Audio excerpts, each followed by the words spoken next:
আর এই মুহূর্তে যে ব্রেকিং এ নজর রাখবো, হাইকোর্টে শুনানির আগে ওবিসি পোর্টালে বদলে গেল রাজ্য ব্যাকওয়ার্ড ক্লাস পোর্টাল। আরো ডিটেল এই বিষয়ে অর্ণব জানাতে পারবে। অর্ণব, হাইকোর্টে শুনানির আগেই ওবিসি পোর্টালে কি বদল এলো? দেখো, ওবিসি পোর্টাল অর্থাৎ ব্যাকওয়ার্ড ক্লাস ওয়েলফেয়ার যে ডেভেলপমেন্ট আমাদের রয়েছে রাজ্যের অনগ্রসর শ্রেণী কল্যাণ দপ্তরের, সেই পোর্টালে একজন এসসি সার্টিফিকেট বা ওবিসি সার্টিফিকেট পেতে গেলে সেই পোর্টালের মাধ্যমে আবেদন করা যেত। এই পোর্টালে কিছুদিন আগে পর্যন্ত যেখানে ওবিসি শ্রেণীবিন্যাস দেখা যেত, সেখানে ওবিসি এ দেখা যেত, সেখানে ওবিসি বি দেখা যেত, এবং এই ওবিসি এ এবং ওবিসি বি এই দুটো মিলিয়ে 17% ওবিসি সংরক্ষণ ছিল। সেই পোর্টালে ওবিসি এ এবং ওবিসি বি এই মুহূর্তে শো করছে না।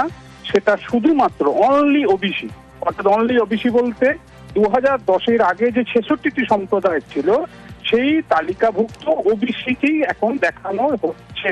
অর্থাৎ শুক্রবার দিন বিচারপতি তপব্রত চক্রবর্তী এবং বিচারপতি রাজাশেখর মান্থা বেঞ্চে আদালত অবমাননা সংক্রান্ত মামলার শুনানি রয়েছে। তার আগেই পোর্টালে এই বদল, অনেক কিছুর পরিবর্তন হয়ে যেতে পারে, হয়তো মামলার মোড় ঘুরে যেতে পারে।